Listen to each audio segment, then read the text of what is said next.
Engines thundered through the quiet evening as a pack of bikers tore down Main Street, leather jackets glinting under the streetlights. Their presence was loud, arrogant, and meant to draw eyes.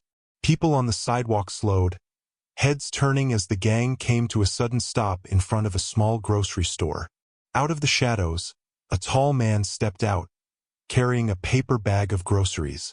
His movements were calm, almost too calm, like someone who wasn't paying attention to the storm brewing in front of him. The lead biker smirked, spitting on the pavement before growling, well, look who thinks he owns the sidewalk." The man didn't flinch. He adjusted the bag in his hands, the top revealing nothing more than a loaf of bread and a carton of milk. To the crowd, he looked like just another aging guy who had no business standing in the way of a biker gang. "Move it, old man," another biker barked, revving his engine aggressively. The roar of the bike echoed off the building's shaking windows. People nearby stepped back, whispering, already anticipating a scene they didn't want to get involved in. But the tall man didn't move. His steady gaze lingered on the biker's calm, unreadable. That infuriated them even more. The lead biker dismounted, boots clanking on the asphalt. He was bigger than most, with a tattoo stretching across his neck and a sneer carved into his face. He shoved the man's shoulder hard enough to send most people stumbling. Still, the man didn't react. He only shifted slightly, ensuring his grocery bag didn't fall to the ground. His silence made the gang restless. One of them shouted from behind, "What's the matter, Grandpa? Cat got your tongue." Laughter followed, ugly and sharp. The crowd around them tensed, expecting violence. Mothers pulled their children closer. A businessman muttered under his breath, "That guy's about to get destroyed." The tall man finally spoke, his voice low and even, carrying more weight than the bikers expected. "You should walk away." The gang roared with laughter, taking his calmness as weakness. To them, he was just an easy target, an older man outnumbered and outmatched. None of them realized the storm they were about to unleash because the man they were threatening wasn't just anyone. He was Seagal. "Tell us where you're watching from." In the comments, Seagal stood in the glow of the street light, the grocery bag still balanced in his hands. The loaf of bread leaned against the milk carton and a bundle of green onions poked out of the side. It was almost laughable. This towering man with broad shoulders holding something as ordinary and fragile as groceries, while a circle of leather-clad bikers tried to box him in. The crowd expected him to defend himself right away. After all, who wouldn't? But Stephen didn't raise his hands. He didn't shout back. Instead, he looked strangely vulnerable, like someone who had no interest in fighting at all. That calmness drove the bikers crazy. The leader stepped closer, squinting his eyes. "What's this? You buying dinner, Grandpa?" He snatched the loaf of bread out of the bag and tossed it onto the pavement. The bread skeeted across the asphalt and stopped at the boot of another biker. The gang erupted in laughter. Stephen's jaw tightened, but he didn't bend down to pick it up. His dark eye simply followed the leader's hand as it hovered near the groceries again. "Oh, what's this?" The biker sneered, pulling out the carton of milk. He shook it like a trophy, then dropped it hard. The carton burst open, spilling white liquid across the pavement. The crowd gasped. Stephen blinked once. His silence felt heavier than any shout could. But the bikers weren't finished. Another one reached into the bag, ripping out the bundle of onions and snapping it in half before tossing the pieces into the gutter. "Look at him. Doesn't even care." The biker shouted to the onlookers. It was humiliating. A man's simple groceries, symbols of normal life, of quiet humanity, were being destroyed piece by piece. A child in the crowd clutched his mother's hand and whispered, "Why don't they stop?" But the mother only hushed him and pulled him closer. A businessman on the corner shook his head. Pathetic. He should just walk away before they hurt him. The whispers spread like poison. People assumed Seagal was powerless, too old, too slow, too unwilling to stand up for himself. Some pied him. Others judged him. Nobody stepped forward to help. The leader chuckled, towering over Stephen. He shoved the now empty bag back into his chest. That's it. That's all you got? Bread, milk, onions. You're useless, old man. Stephen caught the bag, folding it neatly in his hand. Still, he didn't raise his voice. His silence wasn't weakness. It was patience.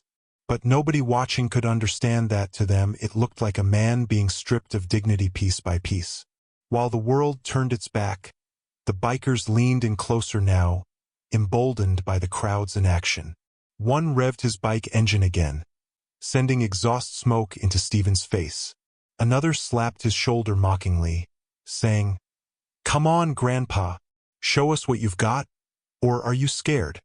Stephen simply adjusted the sleeves of his jacket, as though preparing himself for the cold night air.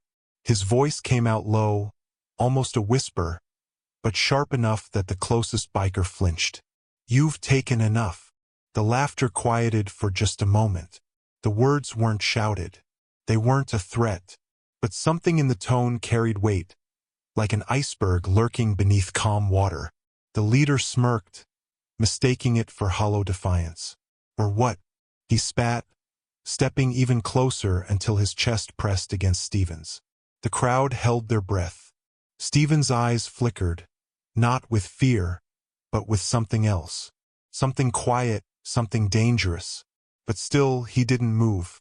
He let the bikers believe they had broken him. He let the world think he was powerless because Steven Seagal knew something the rest of them didn't. Patience wasn't surrender. It was the calm before the storm. Engines still rumbled, a low growl that shook the pavement beneath the gathering crowd. Steven Seagal stood in the center of it all, his empty paper bag clutched loosely in one hand, his groceries destroyed at his feet. Milk seeped across the asphalt, white rivers carving trails toward the gutter. The loaf of bread lay crumpled and dirty. The bundle of onions was snapped like a joke. The bikers laughed louder, proud of their cruelty. But what made the moment sting sharper was not the gang's taunts. It was the silence of everyone else. People were watching, dozens of them. They had their phones in their pockets, their voices in their throats, their bodies capable of moving forward. But no one did. A man in a business suit muttered to his coworker, "This guy's a fool. Should have just stepped aside. Why stand in their way?" The coworker nodded quickly, adjusting his tie like the whole thing was an inconvenience, not an injustice. A young couple whispered to each other, the girl tugging at her boyfriend's arm. "Come on, let's just leave. I don't want to see this." But neither of them looked away, their curiosity stronger than their conscience. Near the curb, a teenager lifted his phone, pretending to text, but the faint glow of his camera recording gave him away. He smirked as he caught the milk splattered across Steven's boots. "This is going viral," he whispered under his breath, already imagining the likes and shares. The shrillest words, though, came from a middle-aged woman standing behind the crowd. She shook her head and said loudly enough for others to hear, "That man's too proud. He asked for it. These gangs don't bother people unless they deserve it." Her words rippled through the bystanders like a poisonous excuse, giving them permission to stay frozen, to do nothing. Steven Seagal remained silent, his shoulders steady, his face unreadable. The bikers thrived on the crowd's silence. Every laugh grew bolder, every shove more careless. The leader paced in front of Steven like a wolf circling prey, his boots leaving heavy prints on the cracked pavement. "Nobody's coming to help you, old man," he said with a smirk. "You hear that?" He raised his arms, turning to the onlookers. "Anyone? Anyone feel like stepping in?" The silence that followed was deafening. Not a word, not a step forward, not even a cough. The leader grinned and leaned closer, his voice a low growl meant only for Steven. "They're not with you. They're with us. They know power when they see it." The gang roared in agreement, revving their engines, filling the air with smoke and noise. The smell of fuel mixed with spilled milk and crushed bread. A small boy tugged at his mother's hand, eyes wide. "Why isn't anyone helping him, Mama?" he asked, his voice trembling. The mother bit her lip, pulling him behind her legs. Because it's dangerous," she whispered, unable to look him in the eye. Stephen's gaze flickered briefly toward the boy, just for a second. A silent acknowledgement. His expression softened, then steeled again. The bikers didn't notice. They were too busy basking in their own performance, their audience feeding their egos. To them, Steven Seagal was already beaten, already humiliated. Another biker stepped forward, snatching the empty paper bag from Steven's hand. He crumpled it and tossed it into the milk puddle with a laugh. "That's it. That's all you are now. Trash." The crowd gasped, but still no one moved. Whispers grew sharper, uglier. "Why doesn't he fight back? Maybe he's scared. Maybe he's weak. He looks big, but he's useless." Every careless word cut deeper, not into Steven himself, but into the perception of him. The image of a helpless man mocked by wolves, ignored by the herd. Yet through it all, Steven Seagal stood like stone, silent, patient, immovable. The leader leaned in again, so close his breath brushed Steven's face. "Nobody's going to save you, and when we're done here, you'll wish you never walked out that door tonight." The crowd shivered. The bikers laughed. The night grew colder. And still, the man at the center didn't raise a hand. Not yet, because he was waiting, watching, letting the silence carve the stage. For when the storm broke, everyone, bikers, bystanders, whisperers and doubters, would know exactly who they had underestimated. The laughter of the bikers echoed through the night, mixing with the low growl of engines and the restless murmur of the crowd. Steven Seagal remained perfectly still in the center of it all. His groceries were ruined, his dignity mocked, his silence misread as weakness. But then something subtle shifted. It wasn't a grand gesture. It wasn't a raised fist or a shouted word. It was the way Steven rolled his shoulders back, loosening them, the way a predator stretches before striking. His hands flexed slightly at his sides, fingers moving as though testing invisible strings of energy. Most missed it, but not everyone. The little boy who had asked why no one was helping stared wide-eyed.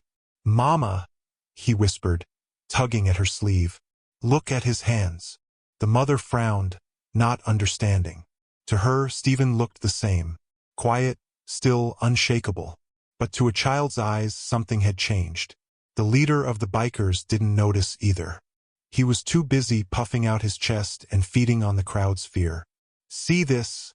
he bellowed, pointing at Steven like he was a trophy. "This is what happens when you don't respect us. This is what happens when you get in our way." The gang howled in approval. Steven's gaze lowered briefly, catching sight of the spilled milk spreading wider across the asphalt. He stared at it, almost contemplative, before lifting his eyes to the men around him. There was no anger in his expression, no fear, just calm, a dangerous kind of calm. One biker standing closer than the rest suddenly shifted uncomfortably. He couldn't explain it, but something in Steven's eyes unsettled him. "Boss," he muttered under his breath. "You sure about this guy?" The leader scoffed, slapping his shoulder. "He's nothing. Look at him. He hasn't even moved." But deep down, cracks of doubt were beginning to spread. The tension grew thicker, stretching like a bowring pulled too far. Every second of silence, every unmoving breath became heavier. The crowd leaned in, torn between fear and curiosity. Something was coming. They could feel it. Steven slowly adjusted the cuff of his jacket, pulling it back just enough to reveal a flash of fabric beneath. A belt black as night wrapped around his waist. It wasn't dramatic, wasn't flaunted, just a glimpse, a whisper of truth. Most didn't see it, but the biker closest to him did. His laughter caught in his throat, dying suddenly as his eyes widened. "Wait," he stammered, pointing with a trembling finger. "Boss, look at his waist." The leader frowned, turning his head. For just a moment he saw it. The unmistakable strip of black cloth tied neatly, hidden under layers of clothing.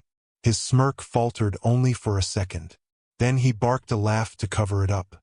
"A belt? That's all?" he shouted. spinning to the crowd. "This guy thinks a karate belt is going to save him. Please, that's for kids."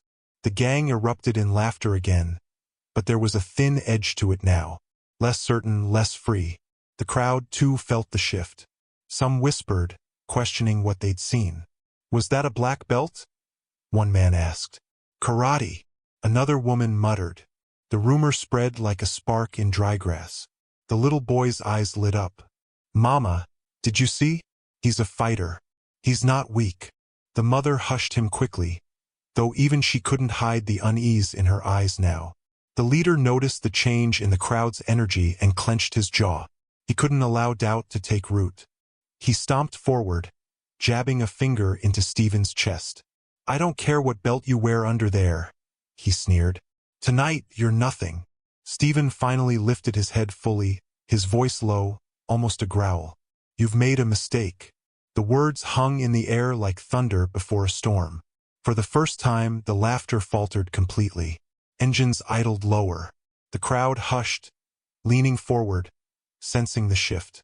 Stephen stepped forward, not aggressively, just one calm stride that seemed to shake the ground more than any biker's boot had. His presence filled the street in a way that defied explanation. The leader forced a laugh, but it cracked in the middle. "Oh yeah, big words for a man with no backup." Stephen's eyes narrowed. "I don't need backup." The silence that followed was unbearable. Even the crowd forgot to breathe. The suspense wrapped around everyone's throats like a noose. Something was about to happen. Something none of them were prepared for. And though the bikers still tried to convince themselves they had the upper hand, deep in their guts they began to feel the truth. They weren't hunting a victim. They had cornered a predator. The street was so quiet now that even the engines seemed to hesitate, their growls muted beneath the weight of tension. The crowd stood frozen, their whispers silenced. The bikers' laughter had cracked, replaced by nervous smirks and darting glances. And at the center of it all stood Steven Seagal. He hadn't moved much, just a single step forward, a quiet adjustment of his jacket. But that step carried more weight than the entire gang's shouting. It was a shift no one could ignore, the calm before a lightning strike. The leader barked a laugh, desperate to pull control back into his hands. "Enough of this," he shouted, waving his arm. "Somebody teach this old man a lesson." One of the bikers revved his engine, then swung his boot off the pedal, striding forward with a smirk. He cracked his knuckles, towering over Stephen. "You should have gone home with your groceries, Grandpa," he snarled. The crowd braced for impact, expecting Stephen to be flattened. But in a blur, the opposite happened. The biker swung his fist, a heavy arc meant to crush Stephen's jaw. But before it landed, Stephen's hand shot up fast, precise, unstoppable. He caught the biker's wrist midair. Gasps erupted from the crowd. The biker's smirk vanished, twisting into shock as Stephen's grip tightened, forcing his arm into a lock. With a fluid motion, Stephen twisted his wrist downward, flipping the man off balance. The biker hit the pavement with a thud so loud it rattled teeth. Silence. The crowd couldn't believe what they'd seen. One moment, the biker was in control. The next, he was sprawled on the asphalt, groaning, his arm bent in a painful lock. Stephen released him and stood tall, his expression unchanged. Calm, patient, deadly. The leader's face hardened. "Don't just stand there," he roared. "Get him." Two bikers rushed forward at once. One came from the left, the other from the right, fists raised. Stephen didn't flinch. The first swung wild, aiming for his head. Stephen ducked effortlessly, his movements smooth as water. In the same motion, his elbow drove into the biker's ribs with brutal precision. The man crumpled instantly, air bursting from his lungs. The second biker lunged, trying to tackle Stephen from behind. Without even turning, Stephen shifted his weight, hooking his foot behind the man's ankle and sweeping. The biker's momentum betrayed him.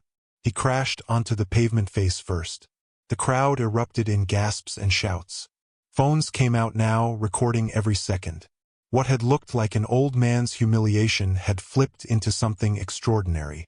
The leader's smirk faltered. His men, his proud, untouchable gang, were falling like dominoes. Another biker pulled a chain from his belt, swinging it menacingly. "You're dead!" he yelled, rushing forward. Steven stepped into his attack, not away from it. The chain swung wide, but Steven's hand intercepted the biker's wrist. With a sharp twist, he disarmed him, sending the chain clattering to the ground. In the same breath, Steven struck his opponent's chest with an open palm. The impact was so precise, so sudden that the biker flew backward, crashing into his own motorcycle. The crowd gasped louder. A man in the back whispered, "That wasn't luck. He knows exactly what he's doing." Whispers turned into realization, rippling through the people. The word began spreading fast. Black belt, karate, martial arts. But the bikers weren't ready to admit defeat. Rage drove them forward, pride refusing to let them back down. 4 of them circled Steven now, moving cautiously like wolves trying to corner a lion. Steven adjusted his stance, one foot sliding slightly back, his hands rising just enough to signal readiness. His eyes scanned them, not with panic, but with the calm precision of a man who had seen every fight before it happened. The first lunged. Steven sidestepped, guiding the man's momentum past him before striking the back of his knee. The biker dropped instantly. The second swung from behind. Without even turning his head, Steven pivoted, his hand snapping upward to block, then striking with a sharp chop to the neck. The biker staggered, choking. The third charged low, trying to tackle. Steven shifted, dropping his weight and slamming his elbow down onto the biker's back, driving him to the ground. The fourth froze, suddenly unsure. He had just watched 3 of his brothers fall in seconds. Steven's eyes met his calm, cold, deadly. The biker backed away slowly, shaking his head. "Nope, not me. I'm out," he muttered, stepping back toward his bike. The crowd erupted, some cheering, some still too stunned to speak. Steven hadn't broken a sweat. The leader stood there, fury burning in his eyes, pride cracking under the weight of what he had just witnessed. His men, the ones who had laughed and mocked moments ago, were scattered around the pavement, groaning, clutching ribs, crawling away. Steven straightened his jacket, his voice carrying like a blade. "I told you you made a mistake." The leader's jaw clenched. He reached under his vest and pulled out a knife, the blade glinting under the street light. "You think this is over?" he growled.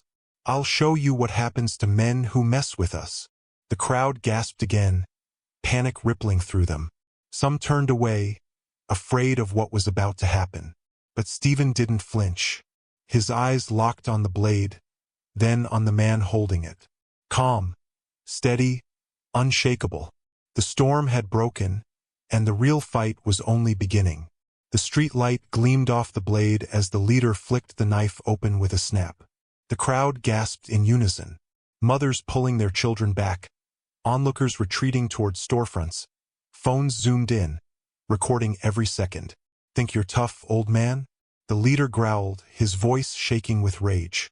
"Let's see how tough you are against this." The knife danced in his hand, flashing under the night sky. He lunged forward, aiming straight for Steven Seagal's chest. But Steven didn't move in panic. He didn't even blink.